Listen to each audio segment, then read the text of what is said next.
of the co-host team known as Together United. Tell them who you are. My name is Julian Mack, activist, organizer, lover. Yeah, lover. All right. All right. So, how's it going, guys? Really COVID's still going crazy. You don't say. Yep, COVID's still going crazy, and I don't know, man. Like things are wilding. Things are wilding. I don't even think things are wilding. I think it's more like you knew what it was and you don't care. And therefore, COVID is going to continue. Because like the whole shelter in place thing, like I know that I am sheltering in place in a different state. But the roads are full. Like, yeah. Like I remember when like we would go out, just drive around, and there would be no cars on the road. And now it's like rush hour traffic. Nothing's really nothing's all that different now. I don't get it. Yeah, folks are still outside. Yo, I'm telling you, unless they actually pay people to shelter in place, it's going to be a problem. Oh yeah. These numbers are going up. So, but just looking at Ohio. So Ohio, as of today, has 447,000 total cases and 6,752 total deaths to date.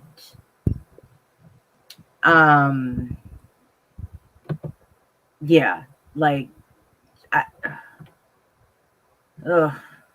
COVID is bad. Like we already know that, but yeah, so like I tried to pull up some want me to just pull but yeah, it's not a clip? Yeah. All right, let's see. What do I got here? So yeah, we'll go into our first clip.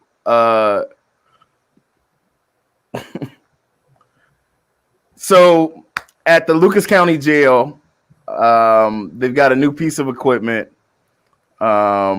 with money from the CARES Act.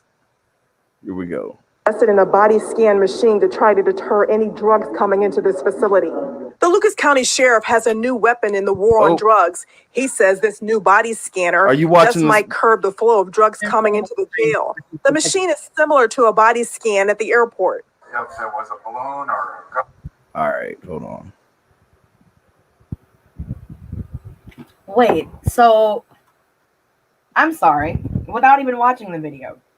You mean to tell me that Lucas County got CARES Act money, and CARES Act money was supposed to be used specifically for coronavirus relief, and instead the county of Lucas chose to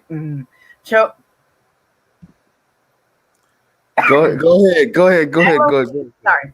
Chose to spend that money on a new body scanner where you can now make sure that drugs are not coming into the jail. How about you make sure that the incarcerated citizens who are in the jail are being tested for COVID? How about you?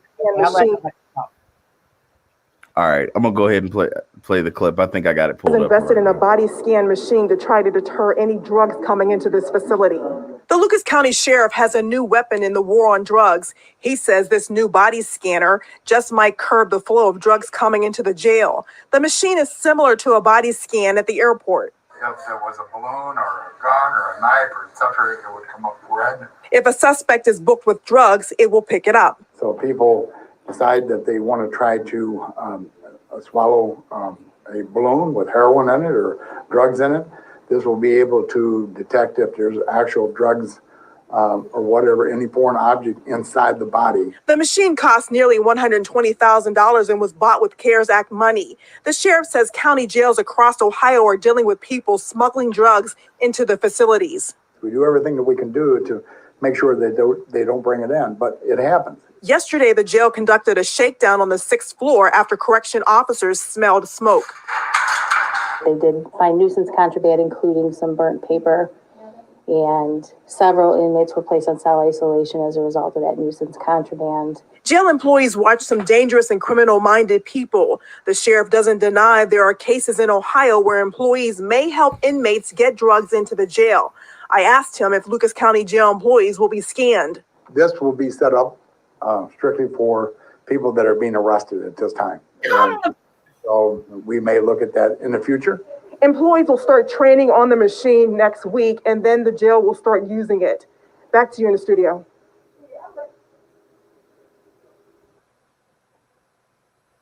Ruth?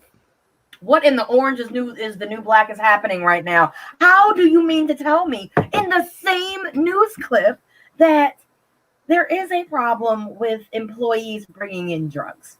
We get that. However, employees will not be the ones who will be using this machine as their shifts begin. That's like part 2B of what I'm really upset about, because the bigger issue is why you got the money. You got the money because of the coronavirus. Yeah. And as a result, instead of doing literally anything related, like not a Q-tip, not a swab, not a vial, not a vessel, not a mask. Oh my God. Right.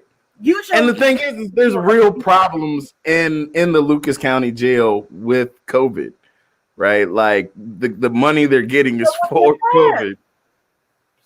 It's wild. Like, I mean, we know that there was just a death within the past month in the Lucas County jail.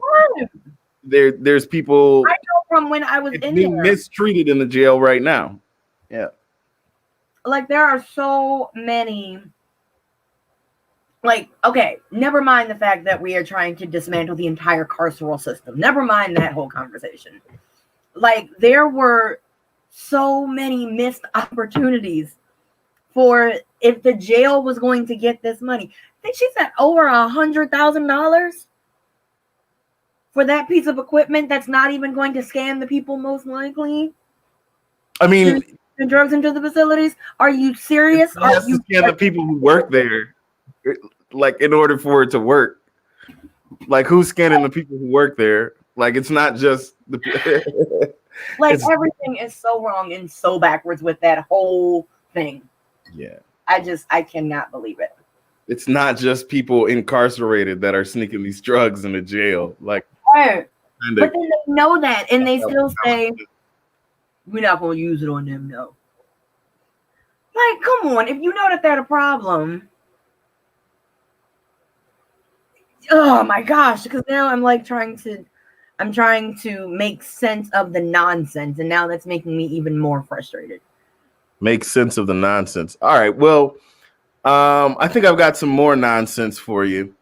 Shout out to my family, right? Like, I got a great family, but there is a story where my cousin Earlene was on this week. Let's check it out. Okay.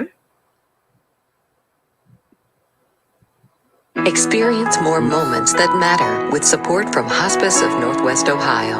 Our specialized care provides more comfort. Yo, no free advertisement. No free advertisement.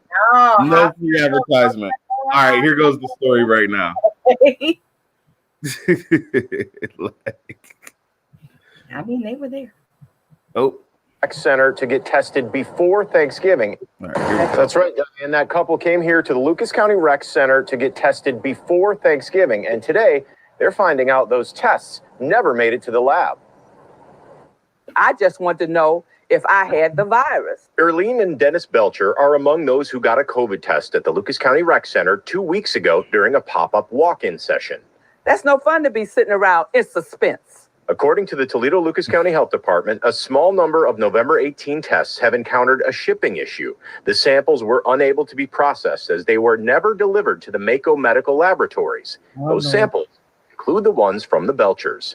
And then after about a week went by, my husband started calling, and they were not really answering his questions, like, oh, in a couple more days, you'll get the results. In a couple more days, every time he called, a couple more days, you'll get the results. Last week, Mako told 13 ABC the lab had received all the tests taken in Lucas County between November 17th and 20th. The health department is now stating, we are still working to locate the test samples. We apologize for any inconvenience this may have caused.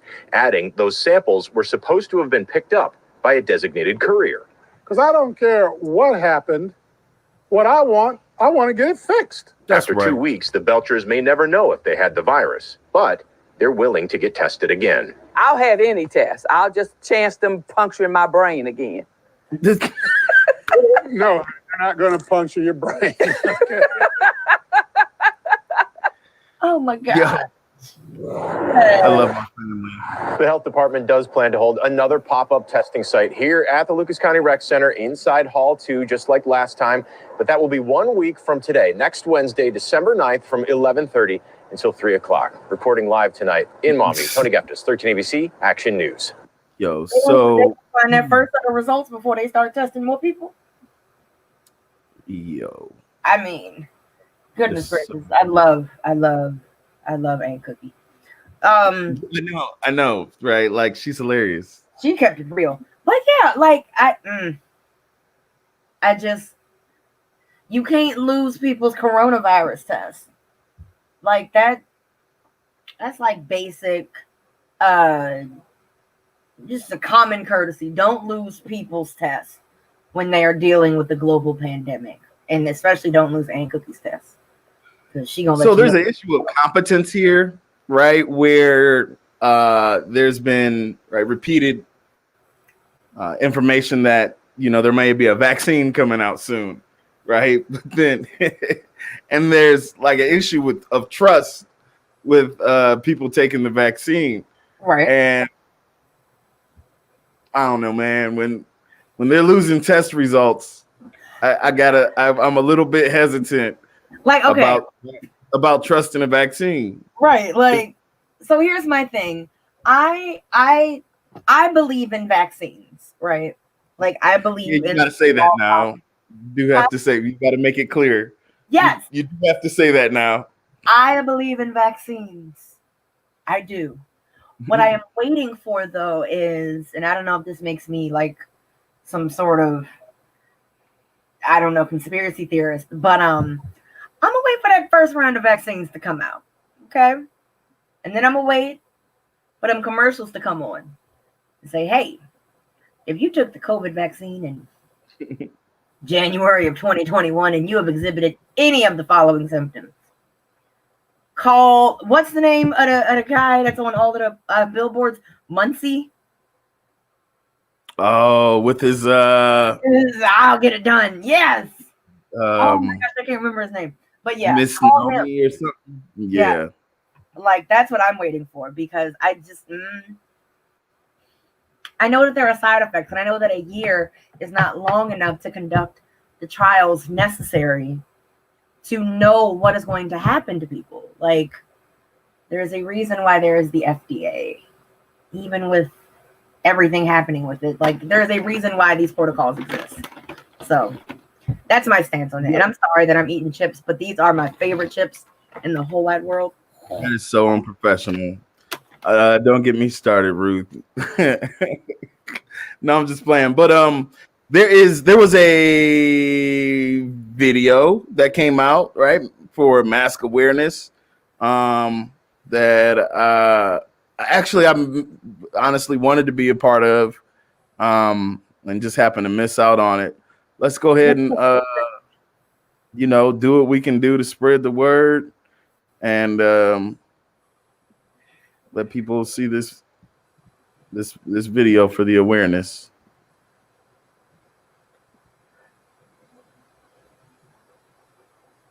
Oh wait, there's no sound. Damn, where'd you find this?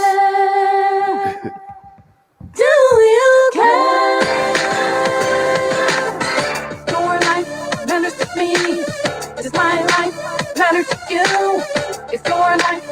matters to you. Wear the mask for me, it can save for you. Your life matters to me. Does my life matter to you? If your life matters to you, wear the mask for me, it can save for you. Your life matters to me. Does my life matter to you? If your life matters to you, wear the mask for me, it can save for you. Your life matters to me. Does my life matter to you? If your life matters to you, wear the mask for me, it can save for you. Fall back and check yourself. Fall back and check yourself. Fall back and check yourself. Fall back and check yourself. Yeah.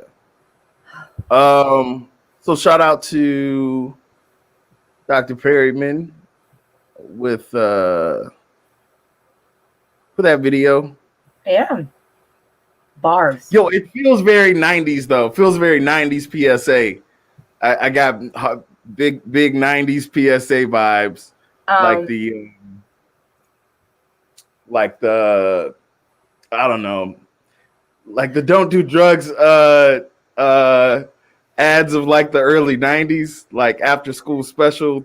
I appreciated it for what it was. Yeah. It definitely gave me PSA vibes. I feel like this would be a video that I would definitely see on like a Saturday morning on PBS, like public access television, or even dare I say, and for anyone who's listening in on this, see if you can make this happen in the middle of the news. I mean, it's a great way to put Toledo on the map. Yeah. And there's a lot of black people we know that are in that video. And so like those people you're like, oh, you know. Yeah, I don't know. I don't know, man. Is this gonna work? Like, are we gonna, or are people I don't know. Is this gonna convince people to wear masks?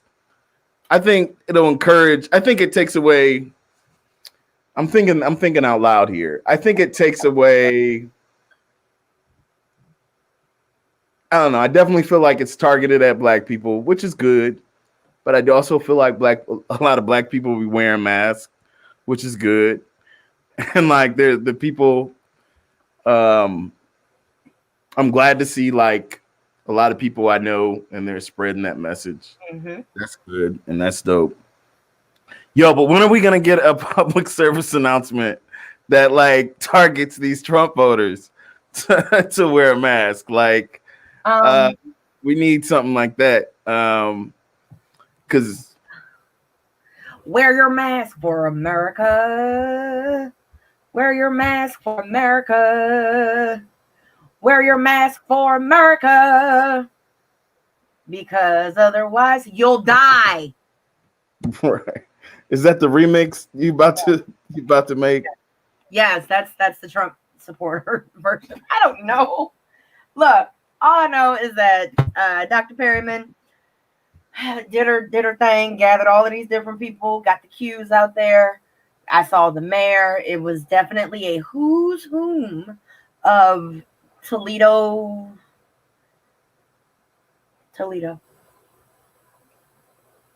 Yeah. So, you know, the reason I think while I was trying to, I guess, kind of make that point is, yo, there's a real issue out here with getting people to wear their mask, yo. Like it's a thing. Like, so oh gosh. So here's a story that came out earlier this week. What is this? That would have blocked quarantine orders? Yeah. So yo, some of these folks are really trying to impeach DeWine, yo. Like, so what? Like the opposite side of this is just what's wild. Governor DeWine announced Thursday that he vetoed a bill that would have taken away quarantine powers.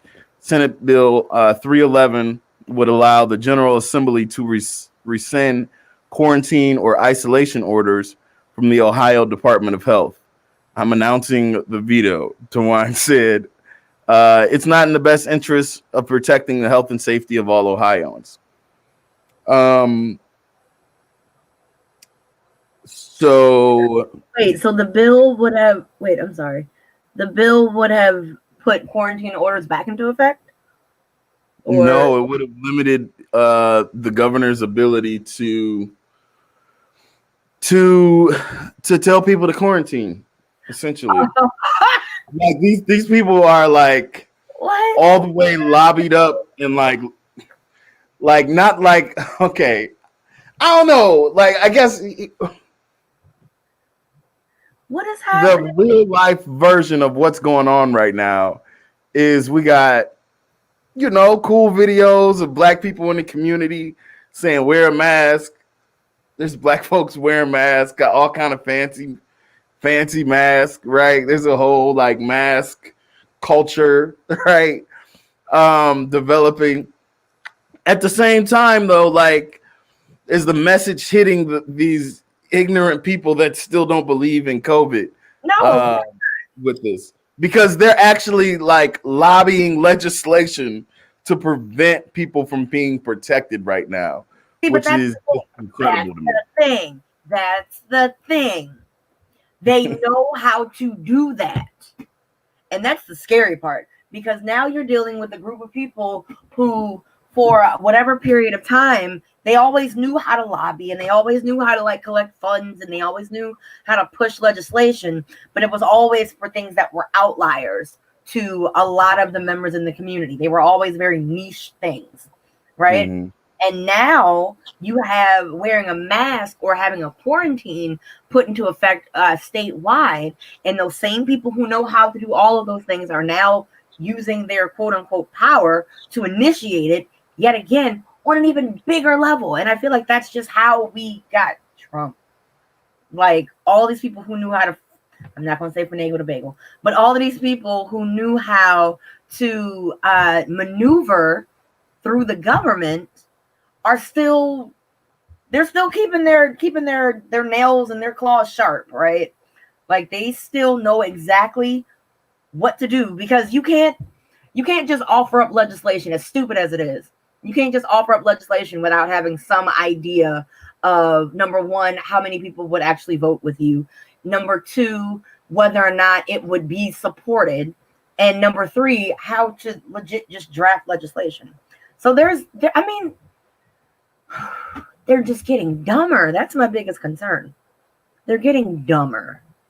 I feel like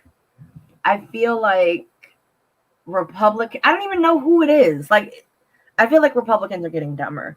And I don't know if I'm just like not supposed to say that, but like, how can you possibly think that your health is worth more than someone else's life, or like your freedoms are worth more than someone else's life? That doesn't make sense. Yeah, it really is wild. It really is wild.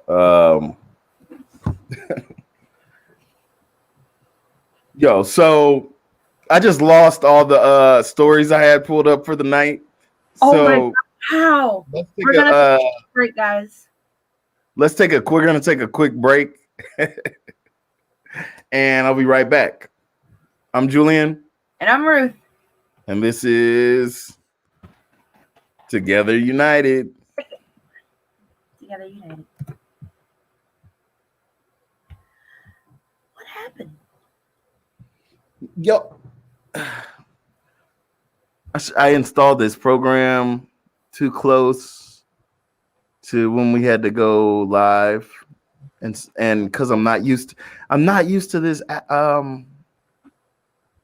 Mac.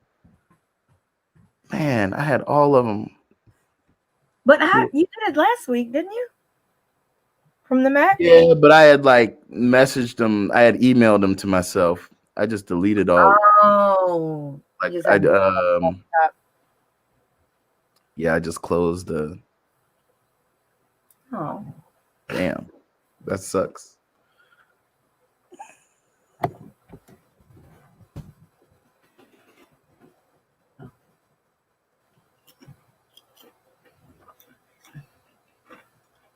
How am I doing? You're doing good. I feel like I'm talking more than you. That's okay. It's rare.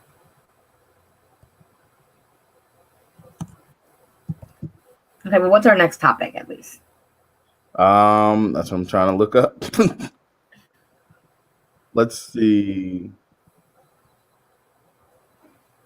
There's the red light camera stuff. Man, I had all kind of ready to go.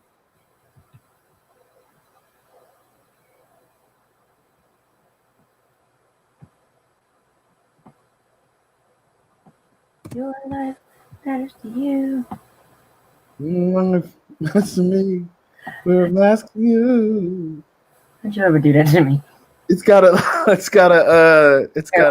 Live right now. You said what? I said I don't care if we're on live right now. No. You get one. Let's see. I close that. Have you heard about the MORE Act? No. What is it? House Bill 3884 MORE Act. It is. Oh wait, shoot. No, it stands for Marijuana Opportunity Reinvestment and Expungement Act of 2019. That sounds good. It's voted on the House. But you know what I didn't realize? I didn't realize that medical marijuana wasn't covered by insurance. Oh. Yeah, I always thought that like you could use your copay. And I don't think so. I realized that is incredibly high hopes.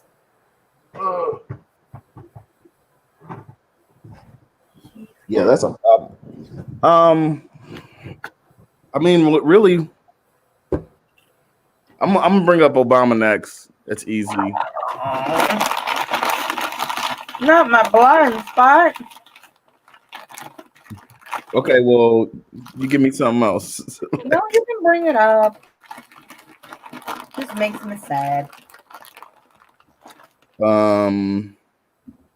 Man, what else did I have? I'm trying to think. I don't know. You didn't tell me anything. You kept it No.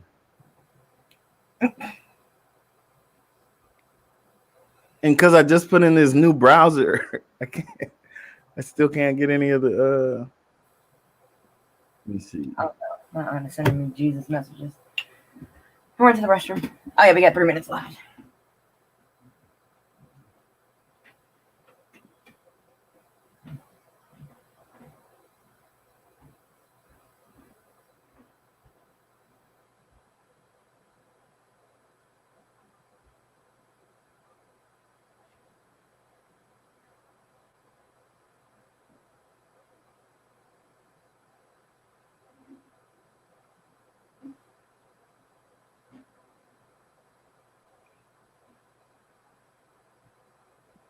Hey, what's up, y'all?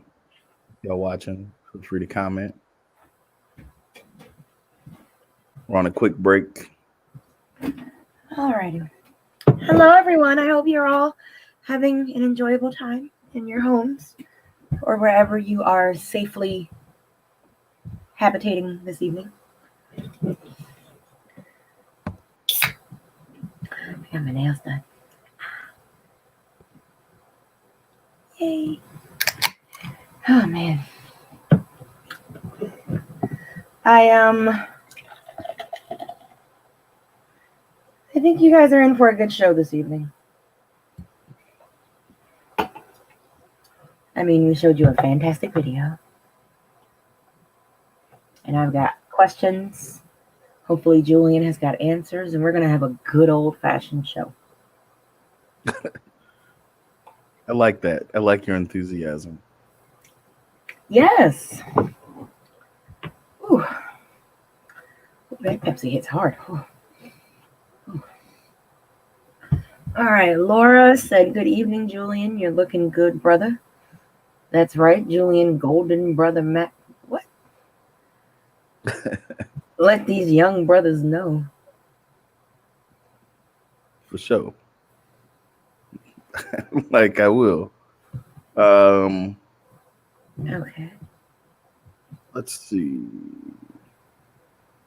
Yo, I am struggling over here, Ruth, with You didn't tell me anything. you can share the articles on your end, right? You have to send them to me. Okay. Because, like, I don't, like, you didn't tell me. Yeah, I know.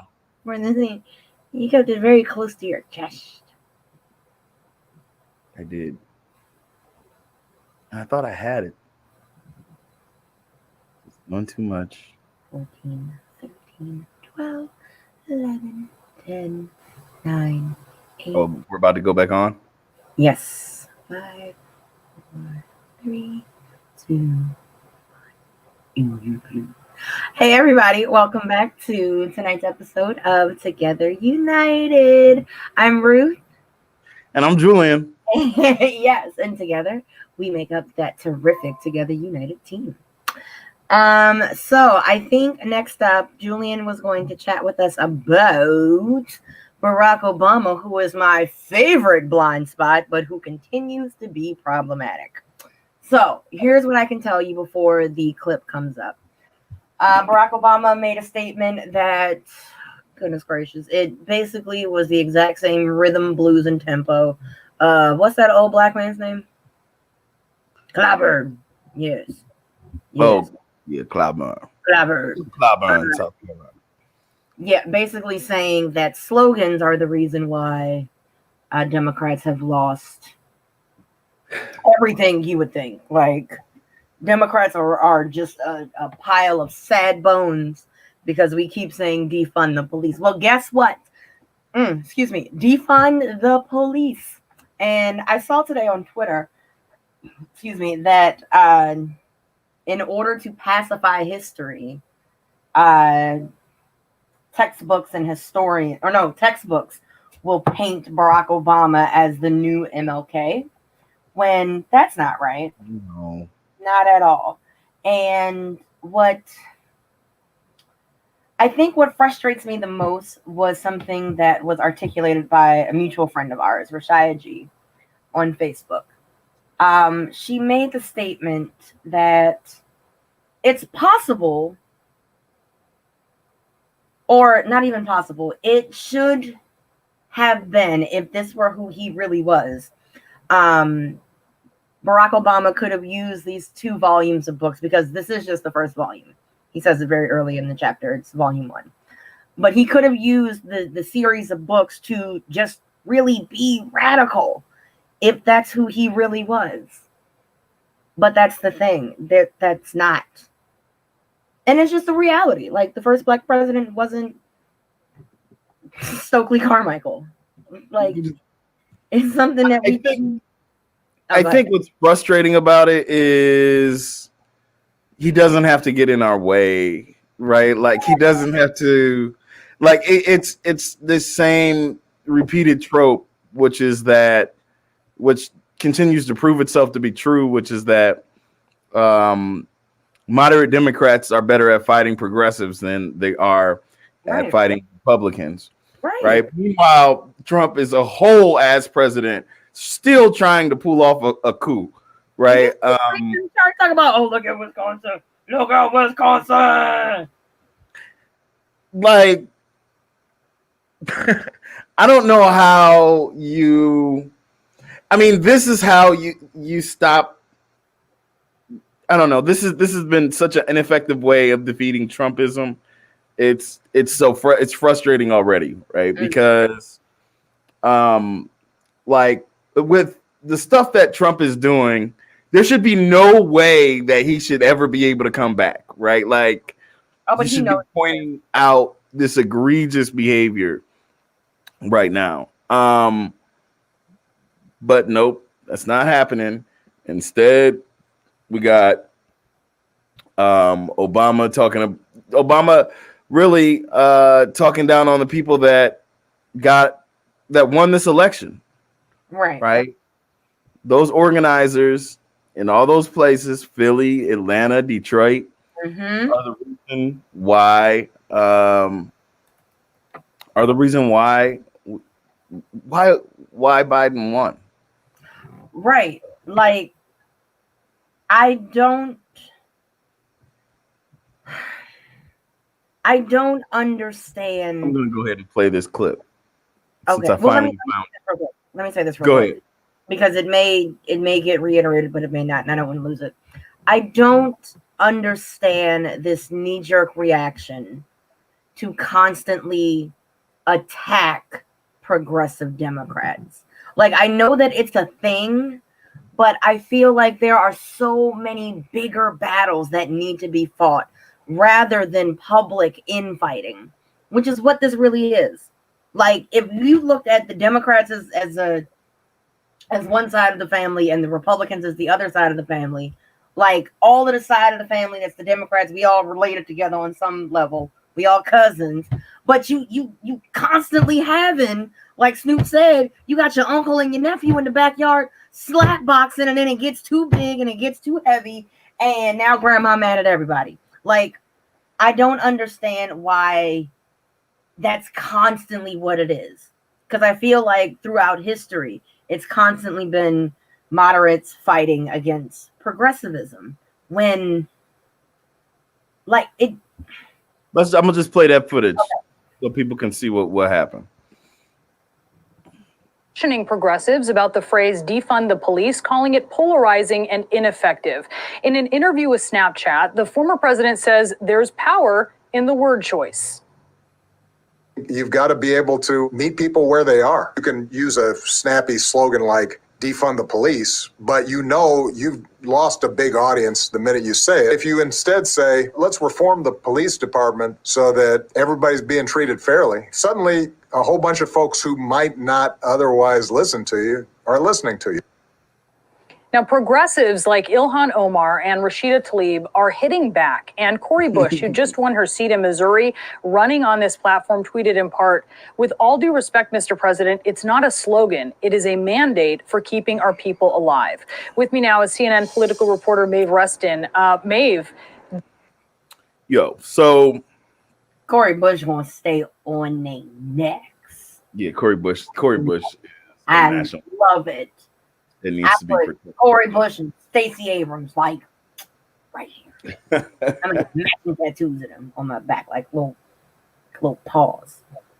But no, like, why can't we get over this? Like, it's time and time and time again of something being too radical.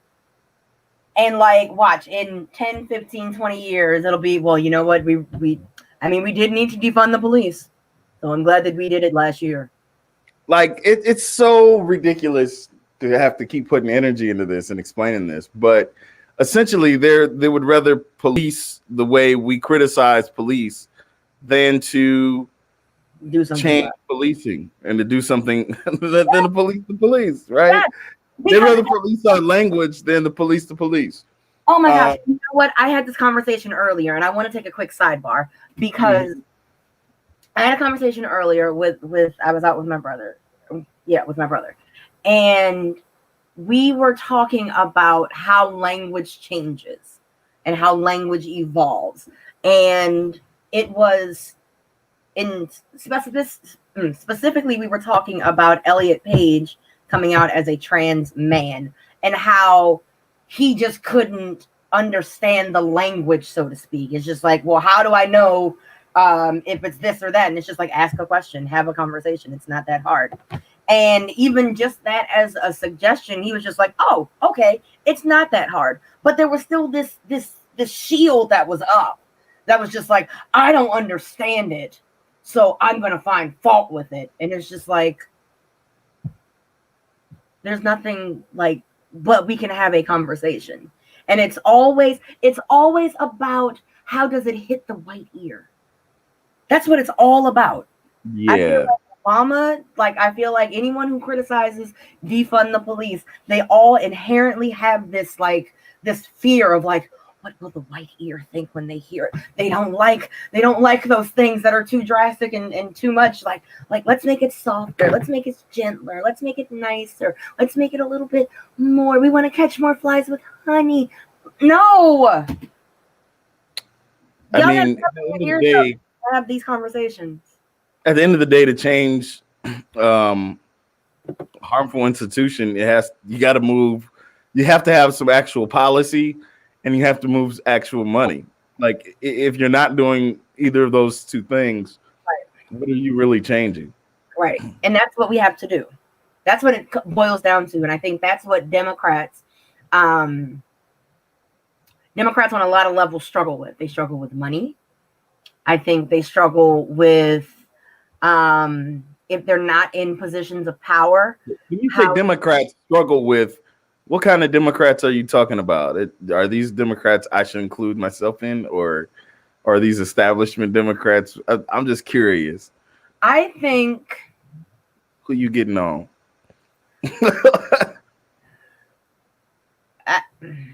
I'll put it in the chat. Okay. Go ahead. Say what you got to say. Don't mind me. You sure?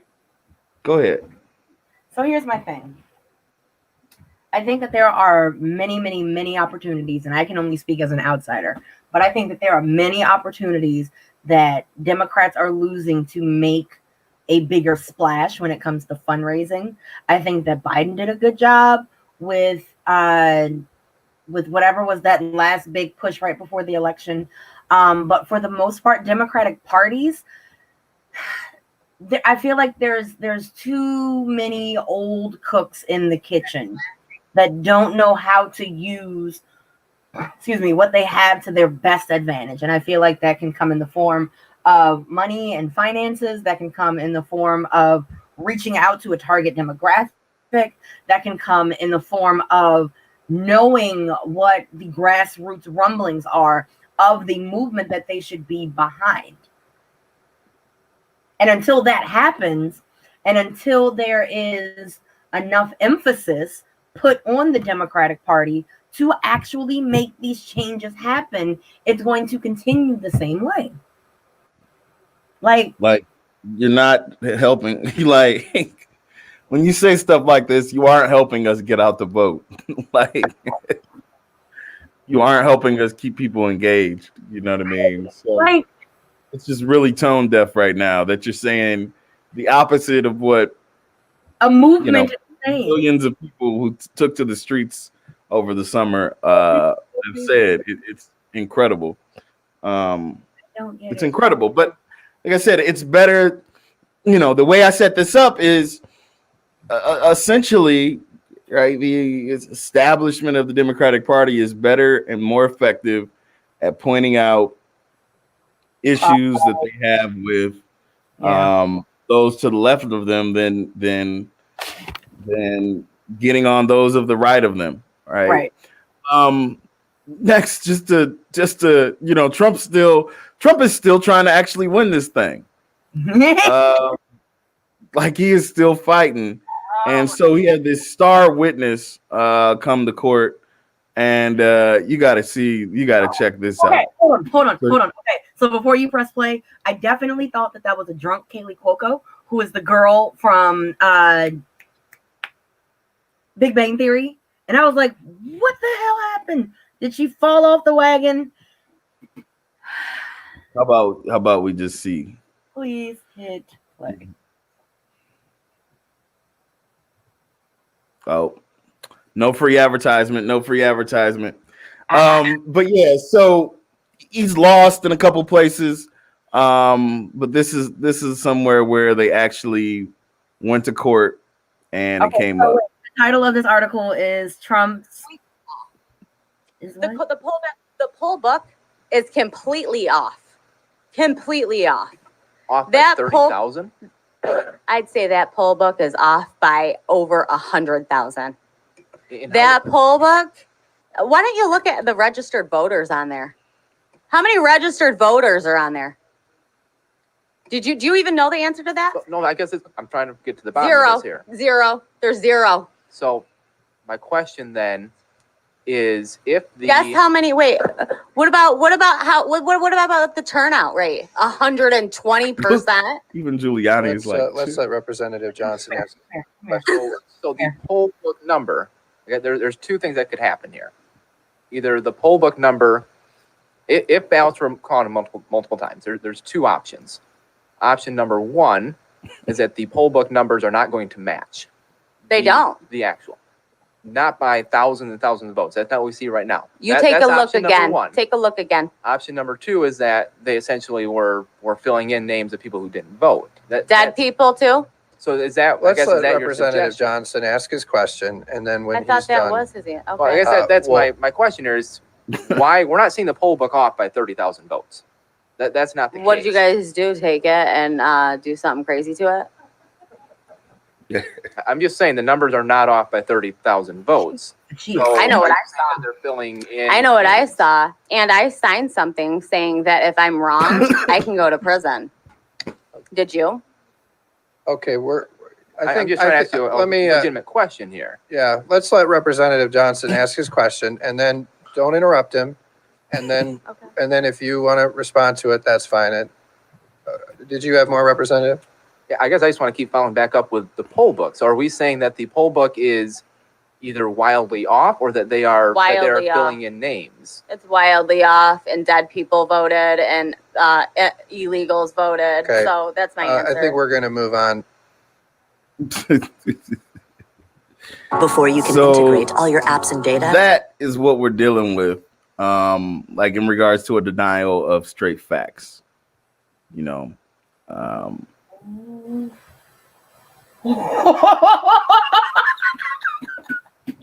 didn't see that.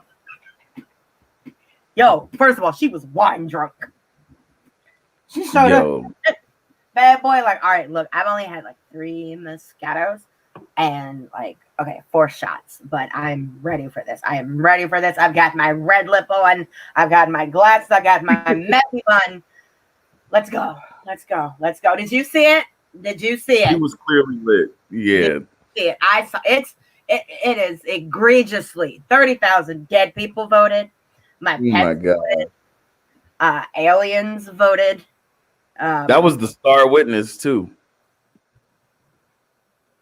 So I feel like, oh man, I feel like Trump is deep down inside a comedic genius, right?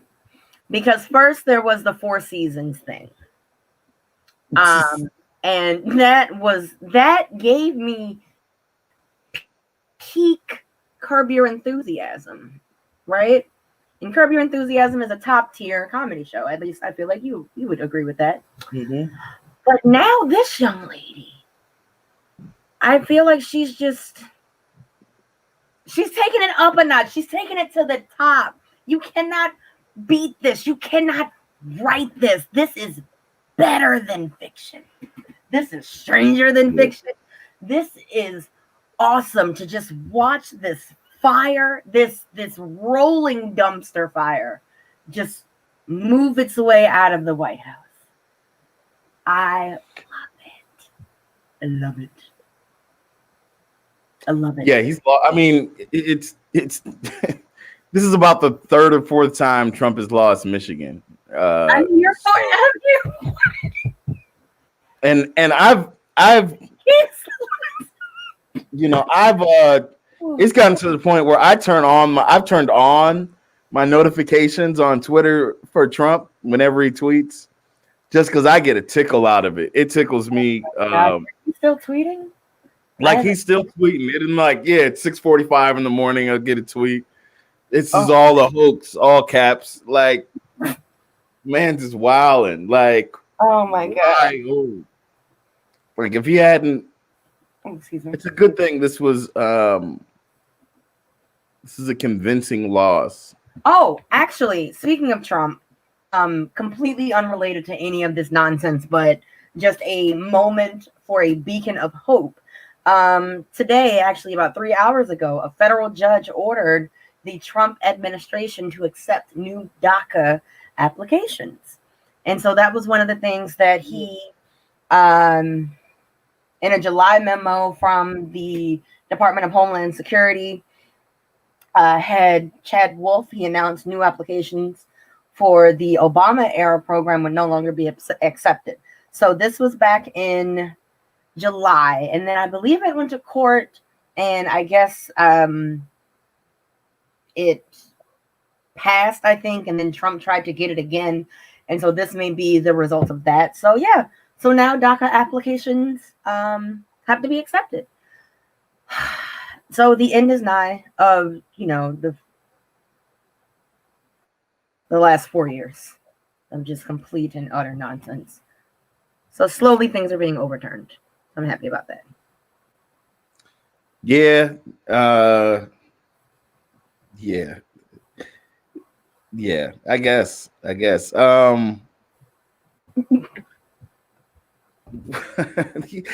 got to get out of here. Like as soon as possible. There was a thing. It was talk earlier this week. Like I am so done with Trump because if for nothing else, like these made up phrases. Talk about sloganeering. These made up phrases and things that come up that I've never heard of before. I heard somebody say pre-pardon this week. Like I never heard of a pre-pardon. Just like I never heard of an illegal vote before. Right. 2 months ago. Like, okay, did you know that? But that's what they do. Like they will test out and float ideas, let it swirl around in the in the day-to-day recourse, a conversation, and then eventually they try it. Right? Like now, did you know that he has a rally tomorrow? We're in Georgia. Yes. In Valdosta, Georgia. I'm curious. I feel like he's lost Georgia thrice.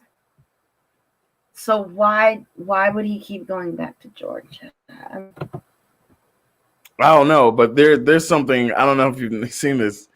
There's a hilarious campaign going on in Georgia, essentially where they're telling people not to vote for Trump or not to vote for Loeffler or oh man, I can't remember it. I can't remember it right now, but it's essentially trying to get Republicans to not vote for the Senate race. Oh, that's why he's going down. Okay. Yeah, he's got a good reason to go down, but like this stuff that's going on from the Senate race is just. Oh, I feel like it's only going to get worse in the next couple of weeks. Other Republicans denounced the claim. Secretary of State Brad Raffensperger and a senior member of his staff, Gabriel Sterling, blamed Trump's inflammatory rhetoric for a surge of threats against state and local election officials, and even Raffensperger's wife and grown children. And more than a dozen longtime Georgia Republicans penned a letter urging the party to come together and focus on winning the Senate seats. Like, that's the thing. So now you have, so you have Democrats on the one side with a bunch of infighting, uncles and nephews going at it over defund the police. Then you have Republicans who, I guess Georgia is Trump's last hurrah by pulling off the loaf. I can't say the name. Between Perdue and Loeffler to see if he can pull those off. But there's also a large amount of infighting that's happening on the Republican side because Trump has been just so reckless with his words that now they are threatening election officials, and Republicans are like, hey, let's calm that down. But Trump's not going to stop. What? Oh, I mean, like, they're really trying to impeach DeWine out here. Like, there's a segment of the Republican Party that is just wild right now. Oh, like the Tea Party, or are they wilder than the Tea Party? I mean, that's the thing. Like, what has become of the Tea Party? I feel like do they still exist? Do they still exist? I mean, they've grown. They're now Trumpers, right? They became the whole. I feel like. Okay, so that makes sense. I mean, yeah, I feel like they won. They won. They have their party now. like whatever the Tea Party wanted, they got it with Trump. Right. So yeah. But yeah, there was a Ohio GOP lawmaker that is seeking to impeach Mike DeWine. I mean, that's what we're saying. DeWine has assumed dictatorial powers, said John Becker on Tuesday, accused the governor of putting nearly 12 million people under house arrest. Yo. Yeah, this is ridiculous. This is ridiculous. Like DeWine is like really we need to shut back down right now. Any of this is going to get any better. As if we shut back down, because that was the only time that there was an actual drop in the number of COVID cases. Right. Okay, we'll be back. We're gonna take a quick break. I'm Julian. And I'm Ruth. And thanks for listening to Together United. All right, we'll be back in just a bit. All right.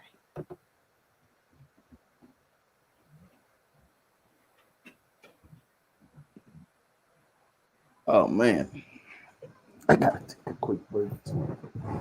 Woo.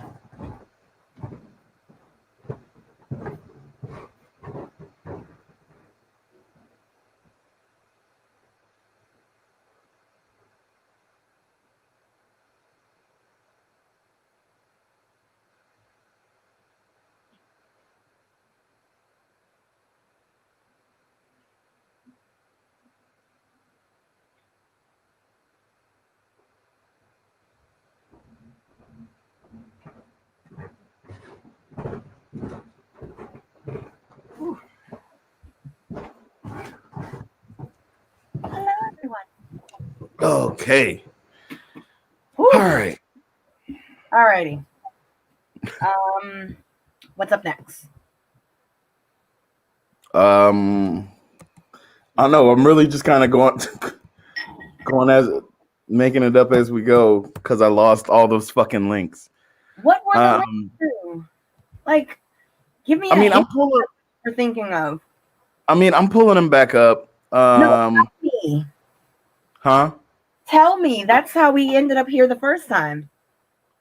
Oh, there was one of the auditor's office. Okay. That's what I'm getting now.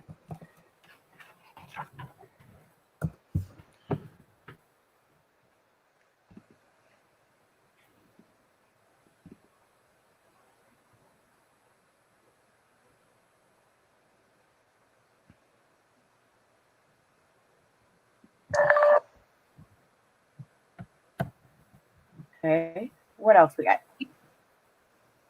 We all make excuses for not visiting the OBG. You want to do the More Act? Sure. I don't know anything about it, but you can do it. You can pull stuff up, can't you?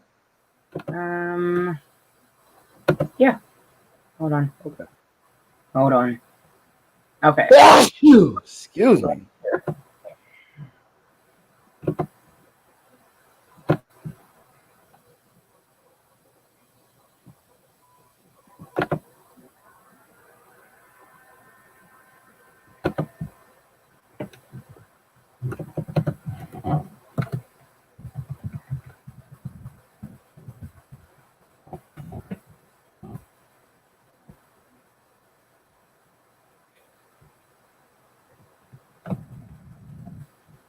Jingle bells, jingle bells.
Yeah, Ruth, if you got something else, I'm getting there. But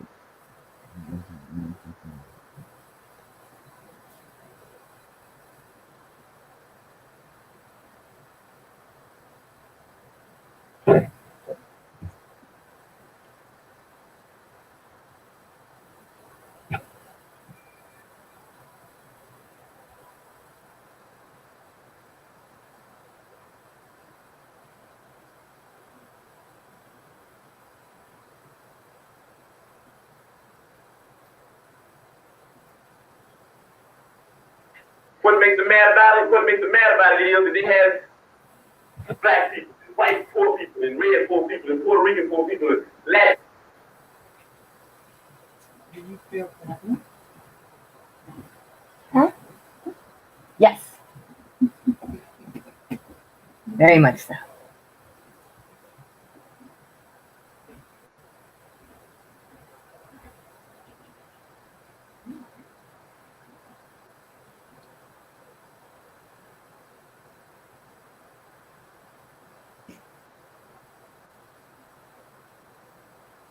oh, okay. I see what your thing pulled up and ready to go. Oh. Yeah. All right.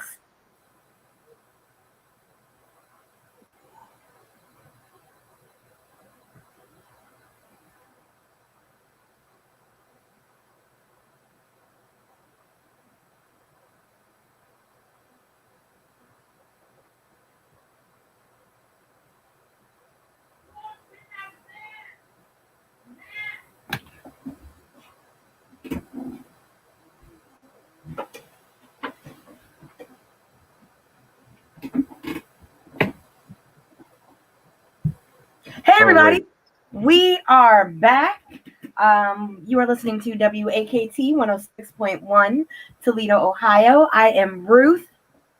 And I'm Julian. And you are listening to Together United. We're gonna get it right. So one of the things that came across my live today or my social media today is the MORE Act. It was introduced into Congress. Yes. And let's see. Oh wait, is that yours or mine? Go ahead. No, go ahead. You do your thing. It was introduced into Congress today by Representative Nadler of New York.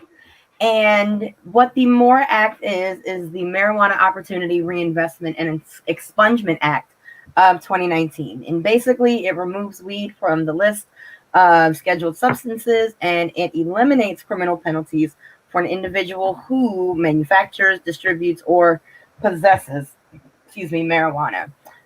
What's this? This is on the federal level? Yeah, this is Congress. Yes. So this is the first time I heard about this. Yes, as of today, it was just introduced. I believe it passed the House, but I do not think huh? It ain't passing the Senate. No. So,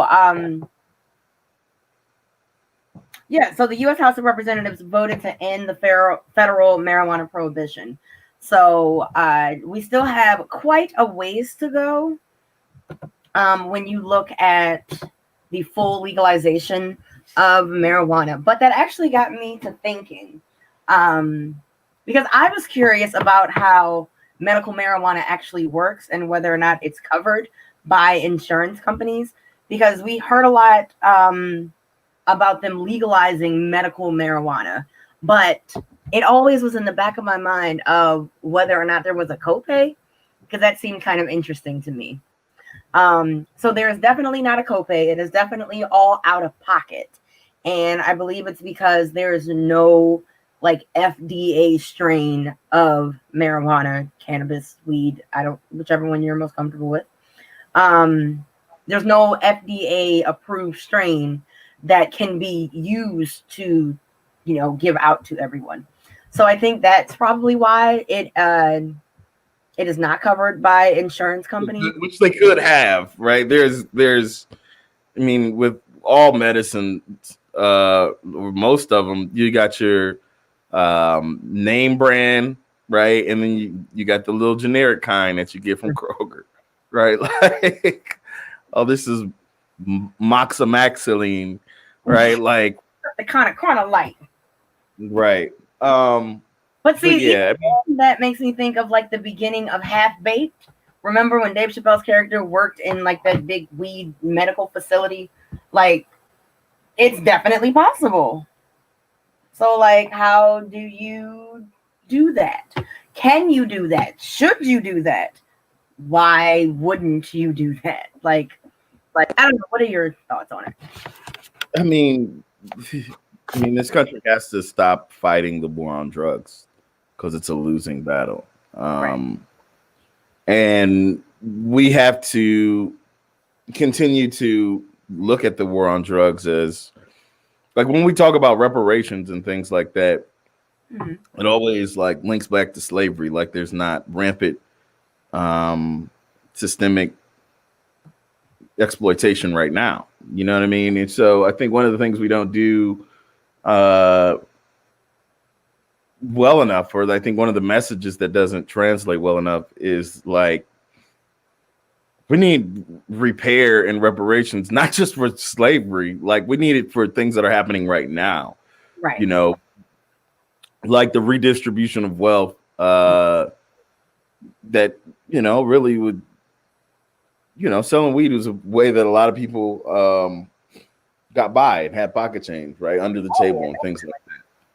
And now it's being corporatized, you know what I mean? And essentially, it's still being criminalized unless you're a wealthy, rich white man selling it, right? Like, and which is wild. It's happening right in front of our faces while we're all talking about like unequal treatment in America, right? The gentrification of that industry, of the cannabis industry, is happening right before our eyes, right? I mean, brought this up not too long ago, but like Pete Cadens, right? Like, who made national headlines. I think he's from Ottawa Hills. Went to wherever he went to at college. And he paid for the whole senior class of Sky High School last year to go to college, which was awesome. What they hid a little bit is that happened from medical marijuana sales, right? Like, I just automatically, me and my brain automatically thought, what happens to those black kids, right, that try to sell weed and try to go to college, you know what I mean, or try to do this and that, and it just underlined this double standard that we have. I mean, I'm personally for doing that all the time, right? I think that we could legalize weed and have free college for everybody. Like, why is this an anomaly? This could happen. Right. It definitely. Oh, goodness gracious! It definitely could happen. And I feel like that's like, I think of it as, if I were to look at this through Barack Obama's eyes, right? do that. And if you were to do that, it wouldn't be legal. Right. And that's the problem that I see with why this could get held up, like even in the House. Because Joe Biden's one of the differences in the primary, and I feel like it's a good time to bring it up now, is Joe Biden was not for, like, even in the primary. And this is how I'm saying, like, I'm just getting frustrated because, like, this is the mess that we talk about when we're tired of moderates. Joe Biden is still, like, barely, and just got him over the hump with decriminalization, right? Like, he is not for legalization. He still needs to find out and have him talk to more people and all of this stuff. And essentially, like, the decriminalization measures as we now see them don't decriminalize it for Black people at all. Right? Like, it decriminalizes for rich white men. It's okay for you to sell weed, right? Just like it was okay for you to vote. It's wild, like, how we repeat these themes. Right. Now, the one thing, though, that I do appreciate in the MORE Act is that it does talk about the war on drugs. And it says that it establishes a trust fund to support various programs and services for individuals and businesses in communities impacted by the war on drugs. So having that stated explicitly, I think, is really important. And it also directs the Government Accountability Office to study the societal impact on cannabis legalization. So if nothing else, I would be interested in joining the GAO in that research study. It prohibits the denial of federal public benefits to a person on the basis of a certain cannabis-related conduct or conviction.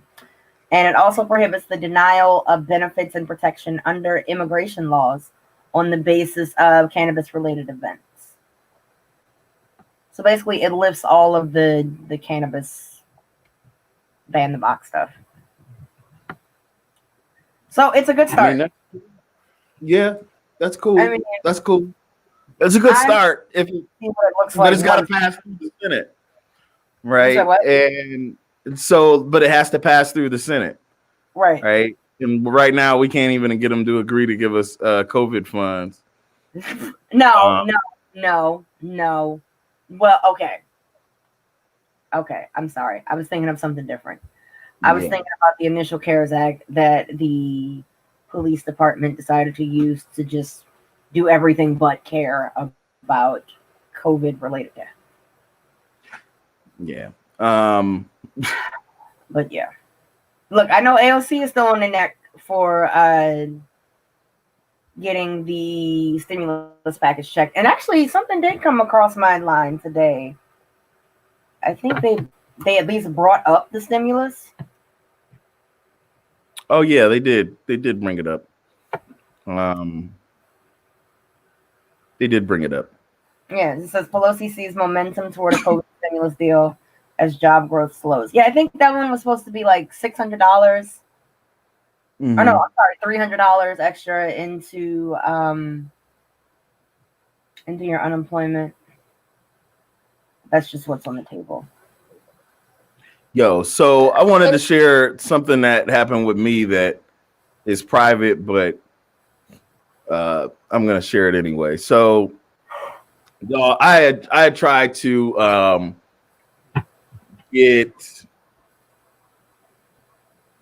take the screen. Like, I got scammed on Cash App, is what I'm trying to tell y'all. I got scammed on Cash App. Like, I was trying to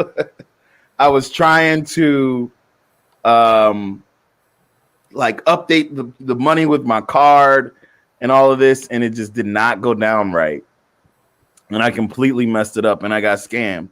And like, I don't know, I'm somebody that like prides himself on not getting scammed. And then I got. Right. But today or this week, there was a story that came out from the Lucas County Auditor's Office that made me feel not so bad about getting scammed through Cash App, right? And I'm gonna go ahead and share this with you all now.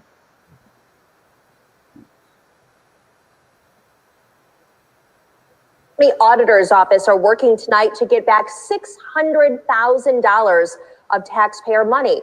Apparently, Lucas County paid it out to a fake company. Emma Henderson breaks down how the scam happened and what's next. I intend to try to recoup all these dollars somehow. Lucas County is out about $600,000 after an auditor's office employee sent payments to a fake company. Auditor Anita Lopez says someone should have spotted the potential scam before anyone sent a dime. What I discovered in less than a minute could have been discovered by anybody in our office. Now Lopez's office is working internally and with law enforcement to track down the money. She explains her director of disbursements, Allison Carpenter, sent multiple payments to Gherkin companies. These are professional individuals I hire. I hire individuals who are paid at a high level, and I expect them to use good judgment, due diligence, and to help me protect the taxpayers' dollars. The auditor's office is like the county's checkbook. Requests for payments come in. Employees are then supposed to look over them, make sure everything checks out, and then send payments for different projects and programs. County Commissioner Gary Byers believes now's the time to evaluate how this happened and take steps to stop it from happening again. When something like this happens, you have to revisit all of your processes in order to make sure that you're providing the amount of protection that the community deserves. Lopez says as of right now, individual employees are assigned accounts and able to send money. She's now looking at added security options, including requiring more than one employee's approval to send out funds. Additional training is already going to be scheduled. We're already rewriting everything. Lopez says her office and law enforcement are both doing everything they can to get the money back. If that's not possible, it will likely come out of the county's risk management fund, a fund that's been set up using taxpayer dollars. In downtown Toledo, Emma Henderson for WTOL 11. Ruth? Okay, so a couple things. That's a whole lot of money. Bruh, yo, that director of expenditures should start looking for a new job. Because the way that she was so gently rolled under that bus was beautiful. I mean, but there's no, like, okay, so $600,000 went to should somebody be losing their job for this, or should we be understandable? Is this just like a mistake? See, here's the thing I didn't hear that I heard, because Miss Lopez got on that camera in her home and said, this was a mistake that I found in a minute. I don't know. Anyone else should have been able to find it as well. You did say that. So that's what lets me know that not only did you cost this company, or did you cost the city $600,000, but you gave it away for free, and now we got to use risk management money, which also makes me wonder, how much is in that risk management fund? Is that the rainy day fund? I got some questions. I got to do some digging. Yeah, do some digging. Also, I did like the idea of having additional training. My only, I guess, concern, and I honestly don't know how this would work, would be what would the delay be in payments if you needed a two-person authorization in order to transaction. Because I mean, like, I can only assume that $600,000 must not have been, it must have been spaced out across a few months, across a few months, because to get $600,000 out of a company or out of the city, like, whoa, like they just cutting checks like that. Yeah, that's. But yeah, I don't know what a Gherkin company is. I don't know. Yeah. Yeah, I looked it up and then I immediately turned my computer off because it felt like they were going to hack. So, but yeah, geez, that's a hard one to take. I know Look, if it's anything like Cash App, they probably not gonna find them. Yeah. So let's dip in that risk. That's gonna be a hard at the end of the year. Whoo. At the end of the year, you gotta take $600,000 out of the risk management fund. Whoa. So wait a minute. You mean to tell me that you can liquidate the risk management fund, but we can't do nothing about the police and getting like a newer, nicer city? That's what you're saying? Okay. I guess. Bad out here. What's next, baby? I was gonna take a quick break. Okay. Take a quick break, come back and celebrate someone who doesn't get celebrated enough. I'm Julian. And I'm Ruth. Thanks for listening to Together United. Who are we celebrating? Oh, is that the clip you wanted me to hear or didn't want me to hear? Oh no, that was something different. Oh man. Woo.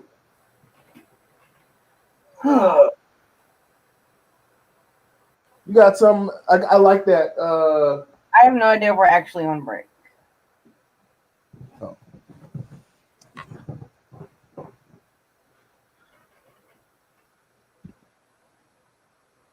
This is new and interesting, and you are listening to WAKT 106.1 Toledo, Ohio. You can also reach us on toledoradio.org. We're on break. Yeah. Playing. Ooh. All right. So what's the next topic? I don't know. You said celebrating somebody. Oh yeah. We celebrate Janet Jackson. Black Panther. Shuri? Hampton. Who? Fred Hampton. Oh, the actual Black Panther. Yeah. Oh my gosh. Is it his birthday? December 4th? Mm-hmm. Yup. Cramp in my.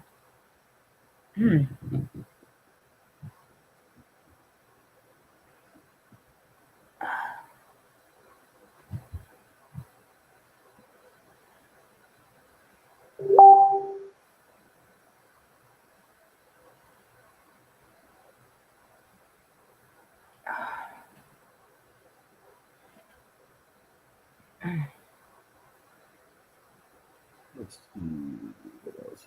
Oh yeah.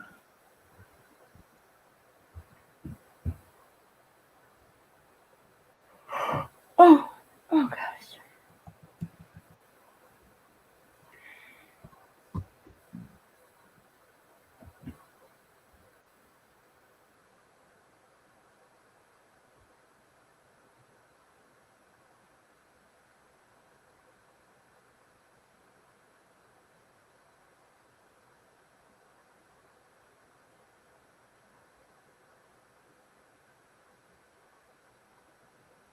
Do you think you're free, Officer? Yes, I think I'm free. No more bullets, Officer Dunn. God help me. So we always say at the Black Panther Party that they can do anything they want to us. We might not be back. I might be in jail. I might be anywhere. But when I leave, you can remember I said with the last words on my lips that I am a revolutionary. And you're going to have to keep on saying that. You're going to have to say that I am a proletarian. I am the people. I'm not the pig. You got to make a distinction. And the people are going to have to attack the pigs. The people are going to have to stand up against the pigs. That's what the Panthers are doing. That's what the Panthers are doing all over the world. We have brought to trial here Fred Hampton. You are here to judge between. Has reasons to see Fred Hampton in jail. We've got a new state's attorney, you see. And if all these people ever get together, then these pigs that are exploiting us, we'll be able to run into the lake. That's why they want to get rid of us. And it's just, it's sort of like a primary thing with me. I'm the first move that they'll make. I'm a part of an organization who will be the first organization. Man, I think I got 2 clips.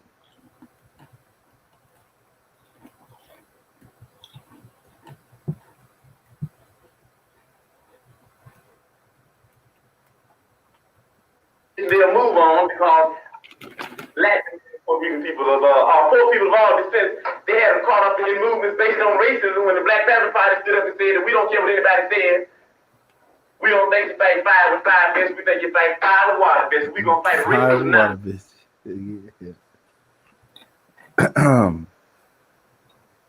All right. How long we got? 2 minutes. 1 minute. Yeah.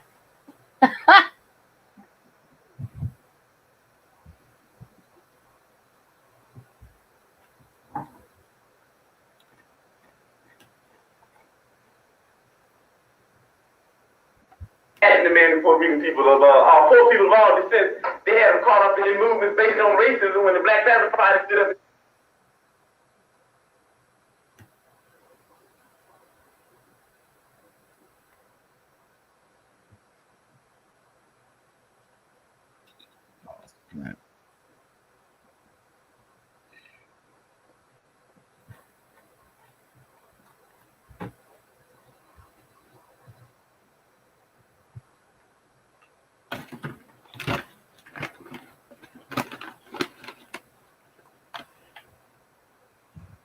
Oh Lord, Kevin Hart's still acting.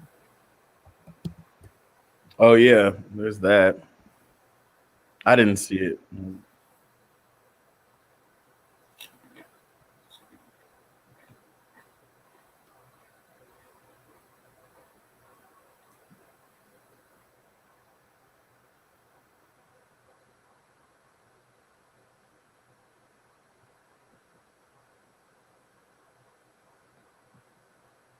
And welcome back to WTOL, WAKT 106.1, Toledo, Ohio. You are listening to Ruth and Julian on tonight's episode of Together United. Okay, we are bad at this. Alrighty. So, I think we have time for a few more topics. I've got some pop culture stuff, but if you want to give me the straight Politico, I'm down for that too. Well, I just wanted to acknowledge the Fred Hampton Day, right? All right. Acknowledge him. I think I got a clip right here. I want to do it. Acknowledge Fred Hampton, December 4th. All righty. That's the day that he. That's the day that he died. And how did he die? The police. Like the police. Tell the public what they did to that young black man. They shot him down in his bed, didn't he? Wasn't he in his bed? Yeah, he was in his bed next to his I think his girlfriend and his child. I think so. They shot that man while he was sleeping. The most cowardice way I have ever seen the police behave, and I've seen quite a few different iterations of cowardly behavior, but to shoot a man in his sleep, just no, he didn't deserve that. So yes, we celebrate Fred Hampton because of the work that he did as one of the early organizers of the Panther Party, the Black Panther Party. And so we celebrate his life on what is the anniversary of his death. And that's really interesting because I was watching a show the other night that talks about in the South how they have the funeral procession, and going to the gravesite, it's just somber and sad. But then when you come back from the gravesite, then you just celebrate their life, and it's just about just remembering who they are and who they were. And so I think right now is a good time that we can listen to some of the clips of the power that was Fred Hampton. Has reasons to see Fred Hampton in jail. We've got a new state's attorney, you see. And he said already what he thought about people that had different political beliefs than he had. His speeches sound somewhat like those of Hitler, and we know why he wants to see Fred Hampton put in jail. Why do I have a lot of arrests? Because of harassment. Why is that harassment? Because the people that harass me have set up a problem that made me disagree with them violently, and they set up this problem in order to exploit me and other people like me. And why they want to get rid of me? Because I'm saying something that might wake up some other exploited people and some other oppressed people, and if all these people ever get together, then these pigs that are exploiting us, we'll be able to run them into the lake. That's why they want to get rid of us. And it's just, it's sort of like a primary thing with me. I'm the first move that they'll make. I'm a part of the organization who will be the first organization they'll move on, because I happen to be a part of the organization, the Black Panther Party, that is the only organization, in fact, that has came out and stood up loud and clear and said that we don't care what anybody says, whether they have guns or not, and badges or 18 uniforms. If whenever they step outside the bounds of legality into the bounds of illegality, then we'll blow their brains out if they're bothering the people. And what makes them mad about that? They're constantly bothering the people. Anybody that's out there for the protection of the people happens to be in direct conflict with them. What makes them mad about it? What makes them mad about it is that they had black people and white poor people and red poor people and Puerto Rican poor people and Latin American Puerto Rican people of poor people of all descents. They had them caught up in their movements based on racism when the Black Panther Party stood up and said that we don't care what anybody says. We don't think you fight fire with fire best. We think you fight fire with water best. We're going to fight racism, not with racism, but we're going to fight with solidarity. We said we're not going to fight capitalism with black capitalism, but we're going to fight it with socialism. We stood up and said we're not going to fight reactionary pigs and reactionary state's attorneys like this. And Yo, I'm sorry. Real quick, though. That's where he goes in. I love that part. We're not going to fight fire with fire. We're going to fight fire with water. Like, the crap out of me. You know what I mean? Yeah. I had to get that part underlined real quick and run it back. Okay. You know what I mean? Go ahead, Fred Hampton. They had them caught up in their movements based on racism when the Black Panther Party stood up and said that we don't care what anybody says. We don't think you fight fire with fire best. We think you fight fire with water best. We're going to fight racism, not with racism, but we're going to fight with solidarity. We said we're not going to fight capitalism with black capitalism, but we're going to fight it with socialism. We stood up and said we're not going to fight reactionary pigs and reactionary state's attorneys like this and reactionary state's attorneys like Hanrahan with any other reactions on our part. We're going to fight their reactions with all of us people to get together and have an international 410 revolution. Right on. And that's saying all power to the people. Right on. That's saying that no matter what color you are, you're just only two classes. And that's saying there's a class over here and there's a class over there. And the reason that this class over here has never did anything to get this class off its back, because this is lower, this is upper. This is the oppressed, this is the oppressor. This is the exploited, this is the exploiter. And these people in this class have divided themselves. They say, I'm black and I hate white people. I'm white and I hate black people. I'm Latin American and I hate hillbillies. I'm hillbillies, I hate Indians. So we fight amongst each other. And you've heard the testimony of pigs here, and you got pigs of all colors, you know that. You got pigs that are white, you got pigs that are black, you even got pigs that are black and white. Propagating the same type of madness that this buffoon Hanrahan would be propagating if he were here himself. And why? Because they want to keep you to believing that I'm your enemy, and that everybody else that's black and that wears a lot of hair on his head and hair on his face, they want to keep you thinking that he's your enemy. Why? Because if ever you would disregard him and overlook him just for a minute and throw away that question of racism and start into dealing with a little logic, then there would be no one else you could attack other than Hand-to-Hand, other than Davey, and other than Tricky Dicky Nixon. If you make the right decision, then the oppressed people of the world will get complete satisfaction. I know you return a verdict of not guilty. Thank you. Woo. Yo, my man said that in court. Like, he was in court talking. That was in court. Like, he was in court. That's powerful. Goodness gracious. Ooh, it gives it a whole new layer knowing that he was in court. Like, speaking that truth to power in court. Like, ooh. There should be a musical about his life. I'd watch it. Ma Rainey is coming out in a couple of weeks. I think that was the last film that Chadwick Boseman completed. Telling the story of the great blues soul musician or singer. What did you think about actually what he said? Like, I mean, that fight, like, so I think there was a big key right there, and I think it's something that those who are obtuse and try to say, oh, what's the difference between black power and white power, right? Like, there was something in there that I think your average person didn't pick up on or might not pick up on. And the whole idea that we're not fighting fire with fire, right? We're not fighting hate with hate, right? We're fighting hate with solidarity and with unity, right? Against type of hate. I think that there's definitely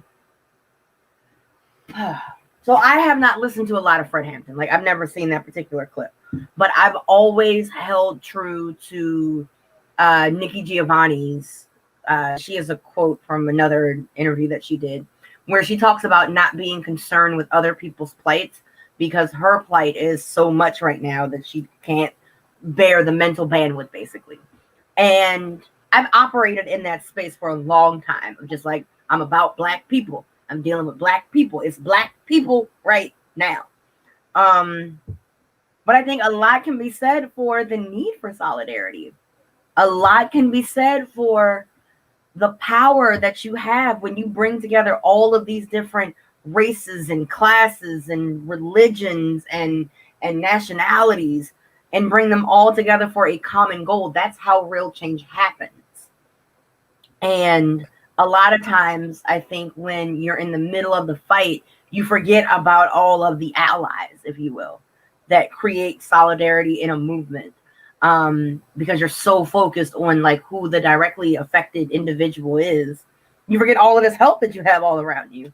And so I think that was just really refreshing to hear. I really like you don't fight capitalism with black capitalism. You fight black capitalism with you don't fight capitalism with black capitalism. You fight capitalism with socialism. I mean, I think that's true, right? Like, what's inherent with capitalism is that someone will be exploited, right? Just because we mimic that same system within the black community isn't a solution either, right? They're we're the working people and we deserve really our fair share out of what we put into this government and our society. And that's really what it's why was he in court? I think he was on trial for murder. Okay. Yeah, he might have been they might have tried to pin a police murder on him, I think he was on trial for that. Like, man, that's intense. Yeah, and that, Hope says he arrived on the day Fred Hampton died. Is that a bar? Yes. Oh, duh. I'm sorry. It's Jay-Z and as Fred Hampton died, Jay-Z was born. No, well, okay. So yes, that is a bar. Wait, what was the O about? Okay. So on Twitter today, everybody was talking about like, what's the best Jay-Z album? What's the best Jay-Z album? And I was like, what is going on today that everybody cares about Jay-Z? And then I just remembered when you said Jay-Z was born on the day that Fred Hampton died, like, okay, December 4th. And then that led into the Jay-Z and Nas beef. And the reason why Jay-Z continuously releases, shout out to Theo for this one, because I think he put the dots together for me. But the reason why Jay-Z releases albums or songs every time Nas does is because Nas released Ether on Jay-Z's birthday. Oh, really? Mm-hmm. Oh, wow. A bit of hip hop knowledge, if you will. Hip hop. Huh? Wow, I didn't know that. Say that for me one more time. Okay. So, I was on Twitter today, and everybody was talking about their favorite Jay-Z album, and I couldn't figure out why. But I did see that Theo made a post that it basically said, does anyone know why Jay-Z continuously releases albums the same day? Come to find out, Nas released Ether on Jay-Z's birthday. Got you. I mean, but yeah, it is a big deal that I guess Jay-Z was born on Fred Hampton's birthday. I guess. I mean, Jay-Z is not Fred Hampton. So let's just excuse me, clear that all the way out. Like, he may have the Basquiat hair, but he is not Fred Hampton. Nah. I'll give him like a, I don't know, like.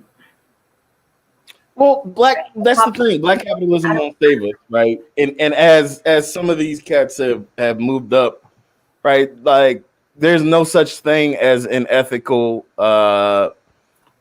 billionaire. Oh, okay. True. No. Hey, there's some ethical drug dealers out there, but I don't think that there's no such thing. There's no such thing as an ethical billionaire. Yeah. Right. Like, that's what we have to continuously remember. Yeah, there's just no such thing as an ethical billionaire. Right. I actually wanted to let me share this thing right here. I thought this was cool. It's another clip I found, but this always puts it in perspective. Okay. And now, as we wait, I will bathroom breaks to avoid being fired. Okay. I will say it again. There is no such thing as an ethical billionaire. Billionaires only exist because they exploit and underpay their workers. Jeff Bezos has £131 billion. Yet the average pay for Amazon warehouse workers is £10 an hour. And at Amazon, a lot of the machines have monitors to record the productivity of employees, which actually means that a lot of employees miss bathroom breaks to avoid being fired. And all of this aside, I just feel like a lot of people don't understand how much money £1 billion is. 1 million seconds is 11.5 days, whereas 1 billion seconds is 31.5 years. Yep. Another example, if I was a billionaire and I spent £10,000 a day, it would take me 274 years to spend all of my money. It's an unspendable amount of money. And when there are people that are living on the street and struggling to find money for food and clothes, hoarding that much wealth in my eyes is evil. Exactly. Hoarding that much wealth is evil. So, are we talking about Jay-Z being a billionaire? I think we're talking about what. Jay-Z a billionaire? Yeah, him and Beyonce, I think. Oh, right? you won't leave Beyonce out of this. No, I will not. No, I will not. Beyonce sacrificed everything that she had for us. She came It's back. not. There's no such thing as an ethical billionaire. Gave it all for us. If Beyonce and Jay-Z are billionaires, they remember they got there off exploiting somebody. No. It don't matter if you got to go back to Memphis Bleak or you got to go back to Say My Name. somebody got a raw deal somewhere messing with Jay-Z and Beyonce. Beyonce to become who she is. It was necessary. Out here selling out Beyonce. How you gonna sell out Beyonce? Look, I can't you. Now back to Jay-Z. So he's there. He shouldn't be a billionaire. Neither of them should. I didn't say anything about Beyonce. I don't understand why you are so confused. Beyonce goes in my same little knapsack with Obama when it comes to blind spots. Mm-mm. Mm-mm. I mean, no. You know, I guess the next question is how long do they stay in those blind spots? Because so because like I'm really getting sick of Obama butting in when he doesn't need to. Well, see, here's my thing. When it comes to Obama being in my blind spot, I'm still willing to be critical of him. Mm-hmm. But I think when I say blind spot, I mean, like, I can be vocally critical of him and still purchase his book. Right? That's what Yeah, I mean. he needs to stop this, though, where he keeps putting himself in between. Like, I feel like he's putting himself in between white people and the movement. Like, you got the movement, you got white people, you got Barack Obama's ass right in the middle. Like, oh no, they're not as radical as you think, and you know, it's super. I'm super tired of it. Like, yeah, already going into it right now. It's. And I feel like they're trying to rewrite history. Biden by doing this. That's what I honestly believe, that Obama thinks that he is helping Biden by being this voice of democratic reasoning that is not helpful, though. The thing is it's not 2008 anymore, right? Like, and that's frankly what Democrats are terrible at doing right now, is adjusting with the times. Right? It's not 2000. Like in 2008, you know what I mean? Saying, look, we're not trying to defund the police. We just believe in police reform. Yo, yes, that's what we want to hear. Yeah, you know what I mean? There would have been folks. I would have been one of the folks applauding that. But 12 years later, no, absolutely not. Like, we need more. We need drastic, systemic, radical change. And saying it nice isn't gonna help. That's what there's a part. Go ahead. I feel like that's what we've been doing all of these years. We've been saying it nicely. Something needs to be done. There is major fallout from children being neglected, in a myriad of ways, but constantly being policed. There is a problem with the amount of police officers that are now required for a community to be considered safe by city standards. There were these constant, I don't even want to call them dog whistles, because I think that they were just glaring truths about what was happening in society and this heavy reliance on police. And there were those outliers who were like, but we don't need the police. We don't need the police. We don't need the police. We don't need the police. We can take care of our own.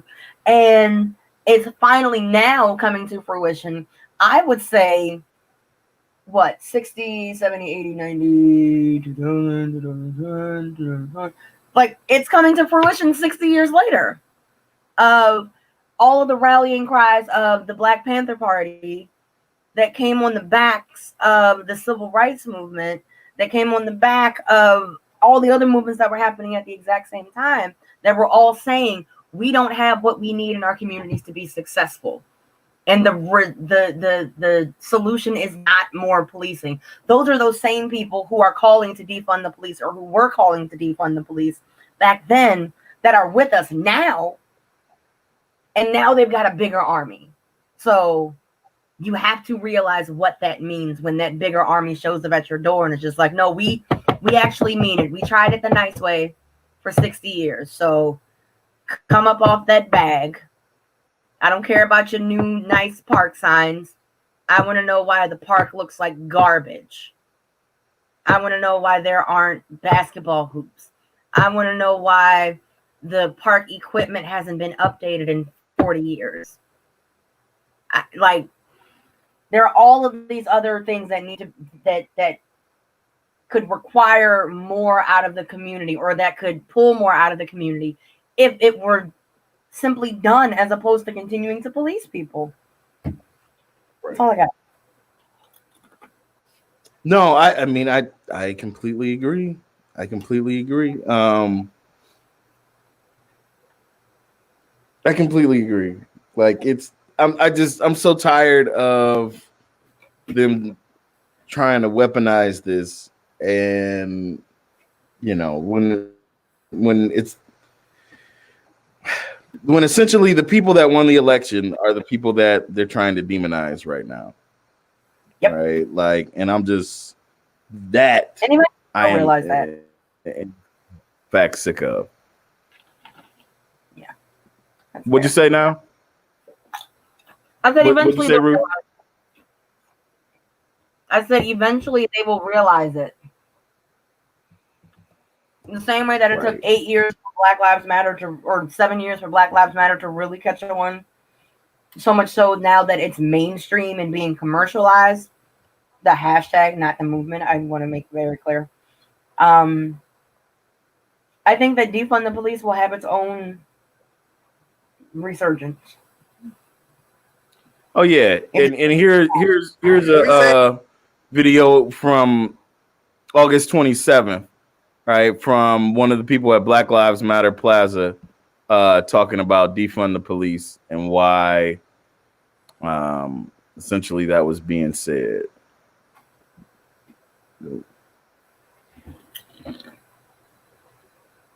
When we say defund the police, there's a lot of people that like to frame it as an anarchist conversation. But what we know as black and brown bodies in this America is that policing never equated to safety for us. I've never felt protected or served by any officers in MPD or any of the other police forces and municipalities that I've visited across America. So when we say defund the police, for people who cannot understand the nuances in that conversation, what we're saying is revisit public safety. Create systems that actually protect and serve, not just some, but all. Right now, policing in this America is disproportionately biased to affect black and brown bodies, to cage black and brown bodies, to harm black and brown bodies, but not to protect us. When we say defund the police, it means to revisit public safety systems in favor of a thing that translates to justice for all, not justice for some. When we say abolish, it's the understanding that police are funded with taxpayer dollars. Police stations stand up because of taxpayer dollars. They get new cruisers, shields, etc. because of taxpayer dollars. That means that they are a service. And they're a service that is answerable to us. If they're not answerable to us in the ways that we want, we can demand new service. And that's what this is. Abolish the police in favor of whatever that new service will be. Whatever that new service is that resembles justice that the people decide on. Thanks a lot. Appreciate it. Thank you. Boom. Boom. Snaps in a circle. Snaps in a circle. And the thing is Barack Obama is wise enough to be able to explain that to people. Like, he's great at taking nuanced ideas and making it digestible. Who is? But Obama. And that's what's so infuriating about it. Yeah. Because he knows what he's doing. He knows how much power he could truly create if he backed defunding the police. But because, and as I've said this 100 times before, he's a moderate, he's a centrist, he's a straight down the middle, let me fight with Democrats before I bend over and take it from the Republicans. There's a whole other conversation that we're going to have to save for another podcast about a quote I read out the book about Obama's treatment of Skip Gates, right? Like, we forget, like, the police straight up had his boy, his friend, in handcuffs, and he was the president of the United States, and he said, "Hey, let's just have a beer and forget about it." Mm-hmm. Right? Like, and that should have been everything that you needed to know about him. You know, that's rose-colored glasses as Obama's presidency was, as inspiring and beautiful. Guy. That's the same guy that's saying, you know, oh, don't say defund the police right now. And the same guy who came up with one of the most famous slogans in American history. Yes, we can. Yes, we can. Oh, but sloganeering kills. You know what? Let me get off of Joe Claiborne. All righty, guys. Thank you so much for tuning in this week. I'm Julian. And I'm Ruth. And thank you for listening to another episode of Together United. All right, y'all. Peace. All power to the people. Black Lives Matter.